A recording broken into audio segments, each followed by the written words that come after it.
दुष्ट रानी का श्रापित लहंगा।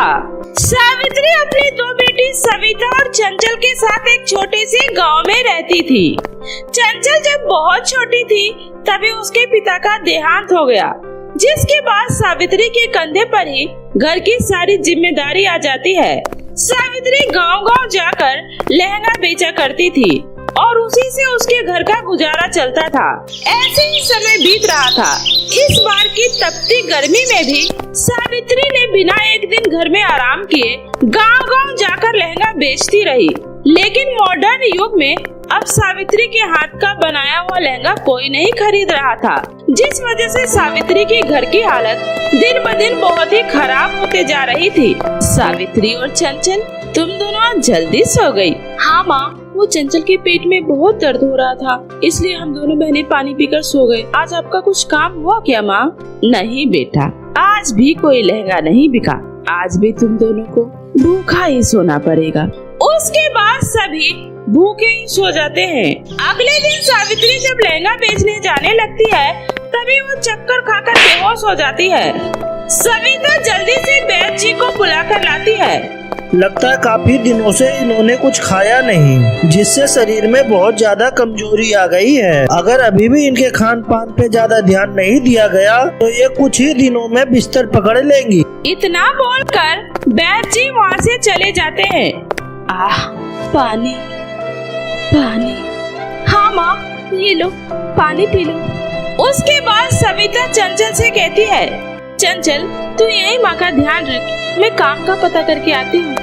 उसके बाद सविता काम की तलाश में निकल पड़ती है, लेकिन उसे भी कहीं कोई काम नहीं मिलता। चलते चलते वो राजा विक्रम के राज्य में पहुँच जाती है और वहाँ जाकर काम मांगती है। रानी साहिबा, लगता है बेचारी बहुत गरीब है, उसे काम की जरूरत है। कोई छोटा मोटा काम है तो उसे दे दीजिए। ठीक है, उसे बोल दो कल से आकर महल के बगीचे में पानी पटा दिया करेगी। तुम्हारा काम हो गया, कल सुबह टाइम से आ जाना। तुम्हें सुबह आकर महल के बगीचे में पानी पटाना है। काम तो मिल गया, लेकिन आज तो माँ को कुछ खिलाना होगा ना। आज का क्या करूँ? सविता सोचते सोचते घर आ जाती है। क्या हुआ दीदी, काम मिला? काम तो मिल गया चंचल, वो भी इतने बड़े राजा के महल में, लेकिन उन्होंने मुझे कल से बुलाया है। अब आज माँ को भूखा नहीं सुला सकती। आप चिंता मत करो दीदी, यहीं पास के जंगल में चलते हैं, शायद वहाँ हमें कोई फल मिल जाए। उसके बाद दोनों बहनें फल की तलाश में जंगल में काफी दूर तक चली जाती है। चंचल, जंगल में चलते चलते 2 घंटे से ज्यादा हो गया, लेकिन कहीं भी कोई फल नहीं दिख रहा। लगता है आज की रात भी हमें भूखा ही सोना पड़ेगा। तभी उन दोनों बहनों की नजर एक खंडर पड़े महल पर जाती है। चंचल, वो देख महल। दीदी, ये तो पूरा खंडर हो चुका है। हाँ, माना कि ये महल खंडर हो चुका है, लेकिन इसके अंदर जरूर कुछ ऐसा मिल सकता है जिसे बेचकर हम कुछ दिनों का राशन तो ला ही सकते हैं। अब चल अंदर चलकर देखते हैं। उसके बाद दोनों बहनें उस महल के अंदर चली जाती है। तभी सामने उसे एक बहुत ही बड़ी रानी की मूर्ति दिखाई देती है। दीदी, लगता है ये महल किसी राजा का नहीं बल्कि किसी रानी का है। तभी उसे वहाँ पर एक चमचमाता हुआ सुंदर सा लहंगा दिखता है। तुम दोनों बहनों का इस महल में स्वागत है। क्या तुम बोल सकती हो? हाँ, मैं बोल भी सकती हूँ और चल भी सकती हूँ, क्योंकि मैं एक जादुई लहंगा हूँ। अब मेरी बात को ध्यान से सुनो। मैं जानती हूँ तुम दोनों बहनों को भी पैसों की बहुत ही ज्यादा जरूरत है और तुम्हारी माँ भी बहुत ही ज्यादा बीमार है। तुम्हें हमारे बारे में इतना सब कैसे पता? मैं सब कुछ जानती हूँ। अगर तुम दोनों बहनें चाहो तो मैं तुम्हें बहुत ही ज्यादा अमीर बना सकती हूँ, लेकिन तुम्हें इससे पहले मेरा एक काम करना होगा। कैसा काम? तुम दोनों बहनों को राजा विक्रम के सबसे छोटे पुत्र को यहाँ लेकर आना होगा। ये सुनकर दोनों बहनें काफी ज्यादा डर जाती है। नहीं, हम ऐसा नहीं कर सकते, हमें तुमसे कुछ नहीं चाहिए। चंचल, चलो यहाँ से। देख लो, एक बार अच्छे से सोच लो, ये काम तुम्हारे लिए उतना भी मुश्किल नहीं है। तुम्हें तो उस महल में बगीचे में पानी पटाने का काम भी मिला है। छोटे राजकुमार उस बगीचे में अक्सर शाम को खेलने आते हैं। तुम्हें बस उन्हें बहलाकर अपने साथ लाना है। उसके बाद मैं तुम्हें बहुत ही ज्यादा मालामाल कर दूंगी। जिससे तुम अपनी माँ का एक अच्छे हॉस्पिटल में इलाज करवा सकती हो, अपनी छोटी बहन को एक अच्छा जीवन दे सकती हो और खुद भी बिना कुछ किए बहुत ही आराम की जिंदगी गुजार सकती हो। नहीं नहीं, मैं ऐसा नहीं कर सकती। चंचल, चलो यहाँ से। दीदी, माँ की हालत सच में बहुत ही ज्यादा खराब है। अगर उन्हें कुछ हो गया फिर हम अकेले क्या करेंगे? दीदी, माँ को बचाने का इससे अच्छा मौका नहीं मिलेगा। प्लीज दीदी, माँ की खातिर इस लहंगे की बात मान लीजिए ना। बहुत खूब, तुम्हारी छोटी बहन तो तुमसे भी ज्यादा समझदार है। वो बिल्कुल सही कह रही है। अगर तुम राजा के घर जिंदगी भर काम भी करोगी ना तो तुम्हें उतना पैसा नहीं मिल सकता जितना मैं तुम्हें एक ही बार में दे सकती हूँ। अच्छे से सोच लो, तुम्हारी माँ को इलाज की बहुत ही ज्यादा जरूरत है। मैं तुम्हें आज रात का समय देती हूँ। उसके बाद दोनों बहन वहाँ से घर आ जाती है और दोनों काफी ज्यादा दुविधा में फंस जाती है। तभी आधी रात को उसकी माँ की तबीयत और ज्यादा बिगड़ जाती है। ये देखकर चंचल सुबह होते ही तैयार हो जाती है। चंचल, तुम माँ का ध्यान रखना, मैं राजा के महल जा रही हूँ। और फिर सविता राजा के महल में जाकर काम करने लगती है। तभी शाम के समय सबसे छोटे राजकुमार छुपम छुपाई का खेल खेल रहे थे। तभी सविता की आंखों के सामने उसकी माँ का चेहरा आ जाता है और वो राजकुमार को बहला फुसलाकर अपने साथ महल से बाहर ले आती है। ये तुम मुझे कहाँ ले जा रही हो? बस राजकुमार, हम आपको एक बहुत ही अच्छी जगह लेकर जा रहे हैं। अब बस आप चुपचाप हमारे साथ चलिए। उसके बाद सविता और चंचल दोनों मिलकर उसी महल में दोबारा आ जाती है। तभी वो बोलने वाला लहंगा उड़ते हुए वहाँ पर आ जाता है और कहता है, बहुत खूब, मुझे पूरा विश्वास था तुम दोनों ये काम कर सकती हो। देखो, हमने तुम्हारा काम पूरा कर दिया, अब तुम अपना वादा पूरा करो। सविता के इतना कहते ही वो लहंगा चमक उठता है और उसके अंदर से एक चमचमाता हुआ हीरा बाहर आता है और वो लहंगा कहती है, तुम इस हीरे को उठा लो। रात होते ही ये हीरा चमक उठेगा और वो तुम्हें एक सोने के खजाने का रास्ता बताएगा। तुम वहाँ से जितनी मर्जी उतना सोना ले सकती हो। अब तुम दोनों जाओ यहाँ से। उसके बाद दोनों बहनें खुशी खुशी वहाँ से बाहर आ जाती है। चलते चलते शाम हो जाता है और अंधेरा भी छा जाता है। तभी अचानक से वो हीरा चमकने लगता है। दोनों बहनें चमकते हुए हीरा की दिशा की तरफ बढ़ने लगती है। थोड़ी ही देर में वे सब सोने के खजाने के पास पहुँच जाती है। उसके बाद दोनों बहनें वहाँ से खूब सारा सोना उठाकर अपने घर ले आती है और उन पैसों से घर का सारा राशन ले आती है। दीदी, अब हमारी गरीबी के दिन खत्म हो जाएंगे। अब तो हम बहुत ही ज्यादा अमीर हो जाएंगे और अपनी माँ का भी अच्छी हॉस्पिटल में इलाज कराएंगे। तभी वहाँ पर पत्थर की मूर्ति वाली रानी प्रकट हो जाती है। मूर्ख लड़की, तुम दोनों ने चंद सोने के लालच में अपने ही राजा से गद्दारी कर ली। मुझे पुनर्जीवित होने के लिए राजा का छोटा पुत्र और 2 लालची कन्या और ढेर सारे सोने की आवश्यकता थी और तुमने मेरा सारा काम आसान कर दिया। अब मेरे साथ चलो। उसके बाद वो रानी वहाँ से सारा सोना और दोनों बहनों को लेकर गायब हो जाती है। कुछ देर बाद राजा एक तांत्रिक के साथ सावित्री के घर आता है। कहाँ है तुम्हारी दोनों बेटी? उसके बाद सावित्री राजा को सारी घटना के बारे में बता देती है। जिसका डर था वही हुआ राजन। जल्दी चलिए, हमारे पास वक्त बहुत कम है। अगर वह दुष्ट आत्मा अपने मकसद में कामयाब हो गई तो अनर्थ हो जाएगा। मैं हर हाल में उसे रोकना होगा।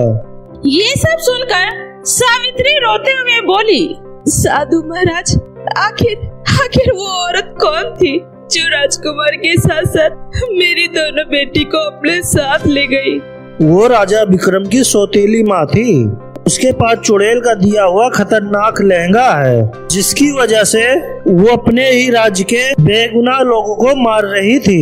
जब ये बात बड़े राजा साहब को पता चली तो उन्होंने उस पुराने महल के दीवालों के बीच तो उसके उस श्रापित लहंगे के साथ उस दुष्ट रानी को दीवार में चुनवा दिया। लेकिन तुम्हारी बेटी की बेवकूफी की वजह से वह लहंगा फिर से दुष्ट रानी को जीवित करना चाहती है। साधु, हर हाल में मुझे मेरा बेटा चाहिए। कुछ भी करिए तो बचा लीजिए। बुराई कितनी भी ताकतवर क्यों ना हो राजन, वो कोई न कोई गलती जरूर करती है जिससे हम उस बुरी शक्तियों का सामना कर सकते हैं। ढूंढने की कोशिश करो, कुछ तो ऐसा होगा। तभी सभी की नजर जमीन पर पड़ी उस हीरे पर जाती है जो जमीन पर गिरे चमक रही थी। साधु जल्दी से उस हीरे को उठा लेता है। जिस चीज की मुझे तलाश थी वो मुझे मिल चुकी है। इससे पहले कि देर हो जाए तो मेरे साथ। आज चंद्र ग्रहण की रात है, हमें उसे पूजा करने से रोकना होगा। हे जादुई हीरा, हमें उस महल के पास ले चलो। उसके बाद सभी उस महल के अंदर आ जाते हैं। तभी वे लोग देखते हैं कि छोटे राजकुमार को उस लहंगे ने एक तरफ लिटा रखा है। साथ ही वो दोनों बहनें भी उस सोने के ढेर पर बेहोश पड़ी हुई है। तभी राजा अपने पुत्र की तरफ जाने लगते हैं। रुक जाइए राजन, ये कोई साधारण लहंगा नहीं बल्कि एक चुड़ैल का शरापित लहंगा है। तभी वो लहंगा बोलती है, तो साधु तू यहाँ तक आ ही गया, लेकिन इस बार तू मेरा कुछ नहीं बिगाड़ सकता, क्योंकि थोड़ी देर में सूर्य ग्रहण है और सूर्य ग्रहण होते ही मैं इन सब की बलि देकर इस दुष्ट रानी को और भी शक्ति के साथ पुनर्जीवित करूंगी और फिर दुनिया में तबाही लेकर आऊंगी। ऐसा कभी नहीं हो सकता। इस दुनिया में अच्छाई के रहते हुए बुराई कभी नहीं जीत सकती। ये देख, सबसे बड़ी कमजोरी ये मेरे हाथ में है, तेरा ये जादुई हीरा। ये सुनकर वो लहंगा बहुत ही ज्यादा घबरा गई। गलती हो गई, बहुत बड़ी गलती हो गई। मैं जानता हूँ इस हीरे में तुम्हारी सारी जादुई शक्तियाँ हैं और इस हीरे में ही तेरी जान बसती है। और मैं ये भी जानता हूँ ग्रहण खत्म होते ही हीरा किसी काम का नहीं रहेगा, लेकिन अभी इस वक्त हीरा तुम्हारी जान जरूर ले सकता है। इतना बोलकर साधु उस हीरे को मंत्र उच्चारण के साथ पूरी शक्ति से जमीन पर पटक देता है। हीरा के टूटते ही वो लहंगा वहीं जलकर भस्म हो जाता है और वो सोना भी वहाँ से गायब हो जाता है और सभी लोग होश में आ जाते हैं। राजा दौड़ता हुआ अपने पुत्र के पास जाता है। सविता और चंचल हाथ जोड़े राजा से अपने किए की माफी मांगती है। हमें माफ कर दीजिए महाराज, हम लालची बिल्कुल नहीं थे, लेकिन परिस्थिति ने हमें लालची बना दिया। उसके बाद सविता और चंचल राजा को सारी बातें बताती है और फिर भविष्य में कभी लालच नहीं करने की कसम खाती है। राजा विक्रम दोनों बहनों को माफ कर देते हैं और उनकी माँ का अपनी तरफ से इलाज करवाते हैं। उसके बाद सभी खुशी खुशी रहने लगते हैं। नई बहू को मिला दादी माँ के जादुई झुमके। अरे क्या बात है सुशीला, तेरी बहू तो एकदम चांद का टुकड़ा लग रही है। तेरी तो किस्मत खुल गई इतनी सुंदर बहू पाकर। अरे किस्मत तो इसकी खुल गई है मेरी जैसी सास को पाकर, वरना आजकल मुफ्त में ऐसा परिवार कहाँ मिलता है। बात तो तूने बिल्कुल सही कही सुशीला, किस्मत तो तेरी बहू की खुल गई है बिना दहेज के इतने बड़े घर में आकर। देखा मैंने बाहर बहू का सामान, अरे इतना सामान तो मुझे मेरे बेटे के सगाई में ही मिल गया था, पर तू अब कर भी क्या सकती है, आखिर बहू को तो तेरा बेटा खुद पसंद करके लाया है। अरे बस भी करो। और सुशीला, तुझे इसकी बात सुनने की कोई जरूरत नहीं है। अरे दहेज लेने और देने से कुछ नहीं होता, घर में खुशियाँ तब आती है जब रिश्तों में प्यार होता है। बाकी ये सब तो बस एक ऊपरी दिखावा है। अपनी दोनों सहेलियों की बात सुनकर सुशीला ने पता नहीं किसकी बातों को दिल से लगाया होगा, लेकिन उन सब की ये बात सुनकर नई बहू सोनाली को जरूर अजीब लग रहा था, क्योंकि सोनाली एक गरीब परिवार से थी जिसे सुशीला का बेटा बहुत प्यार करता था और उसने अपने घर में बिना बताए उससे शादी कर ली थी, जिस वजह से सुशीला और उसकी बेटी नैना उसे बिल्कुल भी पसंद नहीं करती थी। लेकिन सोनाली कैसे भी करके उन लोगों का दिल जीतना चाहती थी, इसलिए वो सुबह उठते ही घर के कामों में लग जाती है। तभी नैना कहती है, अरे माँ, मेरा नाश्ता कहाँ है, मुझे कॉलेज के लिए लेट हो रहा है। उसी समय सोनाली नैना के लिए नाश्ता लेकर आती है और कहती है, ये लो नैना, मैंने तुम्हारे लिए गर्मा गर्म आलू के पराठे और चाय बनाए हैं। तुम्हें किसने कहा था मेरे लिए नाश्ता बनाने के लिए? तुम्हें पता भी है कि मैं ये सब नहीं खाती हूँ। अरे माँ, अब मेरे लिए जल्दी से नाश्ता लेकर आ रही हो या मैं जाऊँ? अरे बेटा, बस बस ले आ गई, ये ले तुम्हारी ग्रीन टी और sandwich. Thank you so much माँ, अगर आप इस घर में ना हो तो पता नहीं हम लोगों का क्या होगा। सॉरी नैना, वो मुझे पता नहीं था, लेकिन मैं कल से तुम्हारे लिए कोई जरूरत नहीं है तुम्हें कल से किचन में जाने की। अरे पूरे किचन का नाश मार के रख दिया है तुमने। कोई भी सामान अपनी जगह पर नहीं है। क्या ऐसे ही काम करती थी तुम अपने घर में? वो माँ जी, सुबह जल्दी जल्दी में सबके लिए नाश्ता बनाने के चक्कर में ये सब। अरे सुबह सुबह जल्दीबाजी उन्हें होती है जो समय पर टाइम से नहीं उठते, वरना हमारे घर में काम ही क्या है। पर तुमसे तो वो भी नहीं हो रहा। इतना कहकर सुशीला गुस्से में अपने कमरे में चली जाती है और सोनाली सर झुकाए किचन में चली जाती है और किचन की साफ सफाई करने लगती है। दरअसल सुशीला का घर बहुत ही बड़ा और मॉडर्न तरीके से बना हुआ था। उसकी वजह से सोनाली को काम करने में बहुत ही ज्यादा दिक्कत हो रही थी, क्योंकि सोनाली एक गरीब परिवार से थी। इसलिए उसने आज तक ऐसी चीजें कभी नहीं देखी थी और ना ही उसे समझाने वाला वहाँ पर कोई था। इसलिए सोनाली से घर के हर काम में कुछ न कुछ गड़बड़ हो ही रही थी। और ऐसे ही कुछ दिन और बीत जाता है। तभी एक दिन सोनाली अपने दादी सास के कमरे में जाती है, जो कई सालों से बंद पड़ा था। जिसे देखकर सोनाली कहती है, अरे ये तो दादी माँ का कमरा है, पर यहाँ कितना गंदा हो रखा है। चलो आज मैं इस कमरे को साफ कर देती हूँ, शायद ये देखकर माँ जी मुझसे थोड़ी खुश हो जाएंगी। ये सोचकर सोनाली दादी माँ के कमरे को साफ करने लगती है, जो उसके मर जाने के बाद कई सालों से बंद पड़ा था। और वहाँ दादी माँ के कई सारे पुराने सामान भी पड़े हुए थे, जिसे सोनाली एक एक करके साफ कर रही थी। तभी उसे अलमारी के अंदर एक छोटा सा बॉक्स रखा हुआ दिखाई देता है, जिसे खोलते ही सोनाली की आंखें चमक उठती है और वो कहती है, अरे वाह, ये झुमके तो कितने सुंदर और प्यारे लग रहे हैं। शायद ये दादी माँ के होंगे, जिन्हें उन्होंने संभाल कर रखा होगा। क्यों ना मैं इसे एक बार पहन कर देखूं, फिर उन्हें उतार कर माँ जी को दे दूंगी। ये सोचकर सोनाली जैसे उन झुमकों को पहनती है, वैसे ही मानो सोनाली के अंदर बहुत ही ज्यादा शक्ति आ जाती है और वो कहती है, चलो अब जल्दी से सफाई कर लेती हूँ, वरना बाकी के काम करने में बहुत देर हो जाएगी। पर ये मैं बेड कैसे उठाऊं? ये तो दिखने में बहुत ही भारी लग रहा है। चलो एक बार कोशिश करके देखती हूँ। इतना कहकर सोनाली जैसे ही बेड को हाथ लगाती है, वैसे ही वो बेड खिसक कर साइड में हो जाता है। ये देखकर सोनाली कहती है, क्या बात है, ये बेड तो बड़े ही आराम से खिसक गया।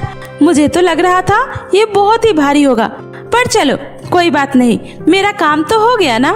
और इस तरह उन झुमकों को पहनने के बाद सोनाली के हाथों में ताकत के साथ साथ जादुई शक्तियां भी आ जाती है, जिसकी वजह से सोनाली घर के सारे काम बड़े ही आराम से कर लिया करती थी, जिन कामों को करने में पहले उसे बहुत ही ज्यादा दिक्कत हो रही थी।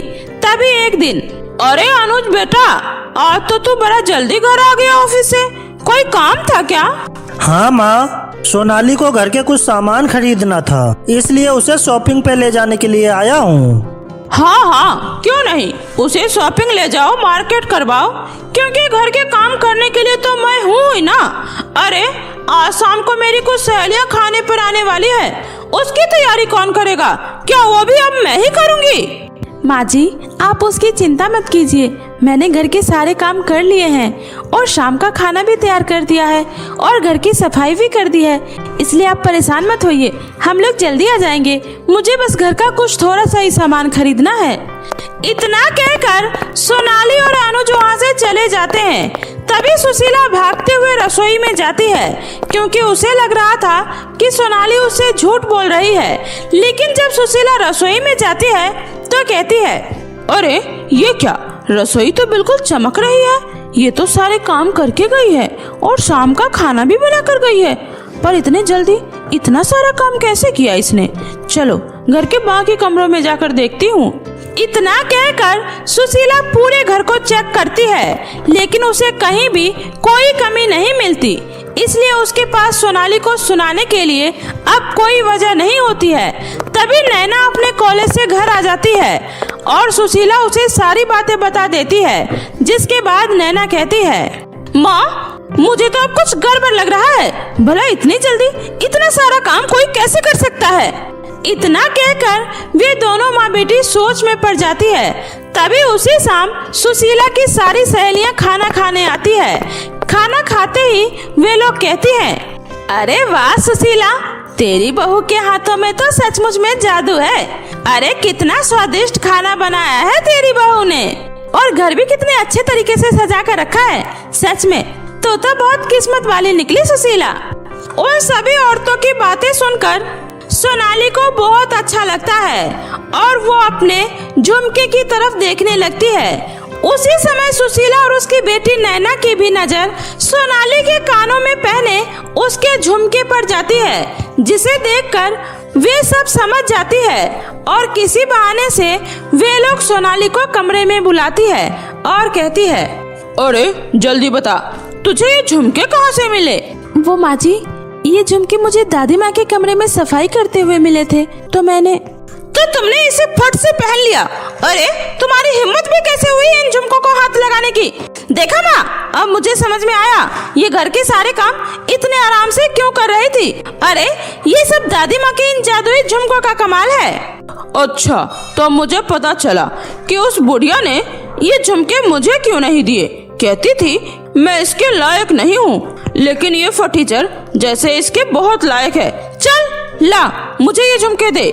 इतना कहकर सुशीला जैसे ही उन झुमकों को हाथ लगाती है, वैसे ही उसे बिजली का जोरदार झटका लगता है। तभी नैना भी उन झुमकों को निकालने की कोशिश करती है, तो उसे भी वैसे ही बिजली का झटका लगता है। और ऐसे ही बार बार कोशिश करने के बाद भी वे लोग उन झुमकों को नहीं निकाल पाते हैं। तभी हार मानकर सुशीला कहती है, रहने दे बेटी, शायद ये झुमके हमारे नसीब में ही नहीं है। खामखाई हमारी हड्डियां टूटी जा रही है, चल यहाँ से। इतना कहकर दोनों माँ बेटी वहाँ से चली जाती है और सोनाली अब समझ जाती है कि दादी माँ ने ये जादुई झुमके उसे आशीर्वाद के रूप में दिए हैं। इसलिए अब सोनाली को उस घर में किसी भी तरह की कोई तकलीफ नहीं होती है और वो खुशी खुशी अपना जीवन गुजारने लगती है।